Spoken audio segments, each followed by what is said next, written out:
माय माऊली नमस्कार. आपण चातुर्मासातील व्रत, अग्निपूजा, अन्नपूर्णा स्तोत्र पठण करत आहोत. अन्नपूर्णा स्तोत्राचा श्लोक नंबर 2 आपण भावार्थ बघूया.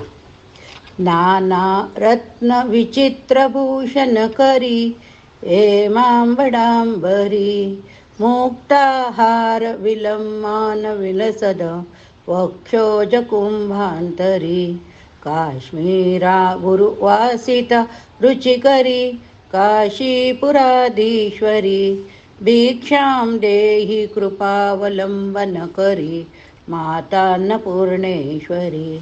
भावार्थ. नाना रत्न विचित्र भूषण करी म्हणजे काय हो? आई तू कशी आहेस ग? अनंत रत्नाची दागिने धारण केलेली दिसते. नाना प्रकारच्या रत्नामुळे तू आश्चर्यकारक वाटते. तुझे हे रूप वैभव पाहून मी अत्यंत गोंधळून गेले.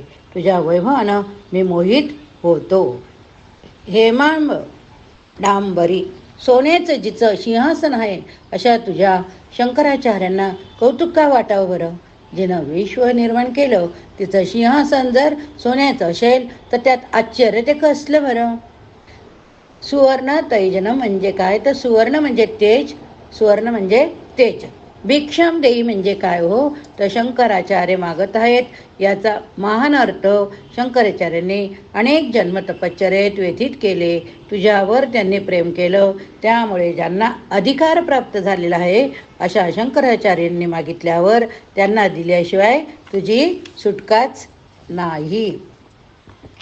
अशासाठी म्हटलं आहे हेमांबडांबरी आई निस्पृह नसूनही तिचे आसन तेजस्वी आहे. मूल लहान असलं की आईला आसक्ती असतेच.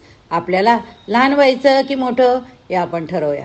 जर आपण लहान झालो तर आईचं प्रेमळ हृदय प्राप्त होईल आणि मोठं झालो तर लबाडी मिळेल. पण लहान व्हायचं कसं? जो इच्छा वासना सोडून देतो तो लहान होतो. जो इच्छा वासना सोडून देतो तो लहान होतो. वक्षोज कुंभांतरी आई तू मला दूध पाजायला प्रवृत्त होतेस तेव्हा तुझे स्तन दुधाने भरलेले कुंभ असतात. ते सृष्टीला जीवन देणारे. ज्यावेळी मी दुग्धपान करायला लागतो त्यावेळी माझे लक्ष तुझ्याकडे जात नाही. माझं ध्यान फक्त वेळ कुठं जातं एक अत्यंत महत्त्वाची गोष्ट आहे. त्यात शंकराचार्यांनी काय सांगितले? आई ज्यावेळी तू मला दुग्धपान करते त्यावेळी माझी दृष्टी दुसरीकडे जाते. संपूर्ण जगाला तेजाचं प्रेमाचं पान करविणाऱ्या तुझ्या स्तन कुंभांच्या मध्ये शोभणाऱ्या मोत्याच्या हाराकडे माझं लक्ष जातं ग. मोत्याच्या हाराकडे लक्ष जातं.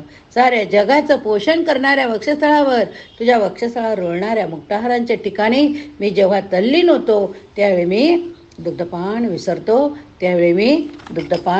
विसरतो. काश्मीर गुरुवासिता आई तुझ्याजवळ केशर, कस्तुरी, चंदन, अबीर वगैरे सर्व तऱ्हेच्या सुगंधी वस्तू आहेत ग. तुझ्या सानिध्यात असलेल्यांना सतत हा सुगंध मिळतो. जो तुझ्याजवळ येतो त्याच्या ठिकाणी दुर्गंध असणारच नाही. जसजसे आपण ईश्वराजवळ जाऊ तसा आपल्याला सृष्टीचा सुवास यायला लागतो. रुचिकरी म्हणजे काय होतं? ह्या सृष्टीत काही स्वाद असतील तर तो ह्या आईमुळेच आहे. ह्या सृष्टीत ही आई येऊन उभी राहिली म्हणूनच प्रत्येकाच्या जीवनात आनंद आहे. प्रत्येकाला जगण्याची उत्सुकता आहे. वस्तुतः जीवनपट मरणानं कुरतटलेला, आपत्तीने भरलेला, चिंतांनी व्यापलेला असं असूनही प्रत्येक जीवन मोहक वाटतं. याचं कारण काय हो?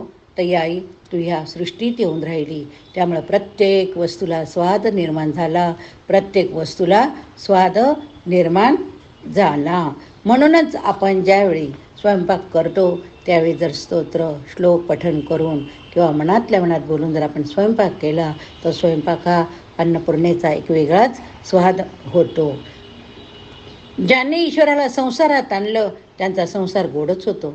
एकनाथ महाराजांचा संसार दिव्य होता. आईमुळेच संसाराला गोडी येते. म्हणूनच तू गोड आहेस.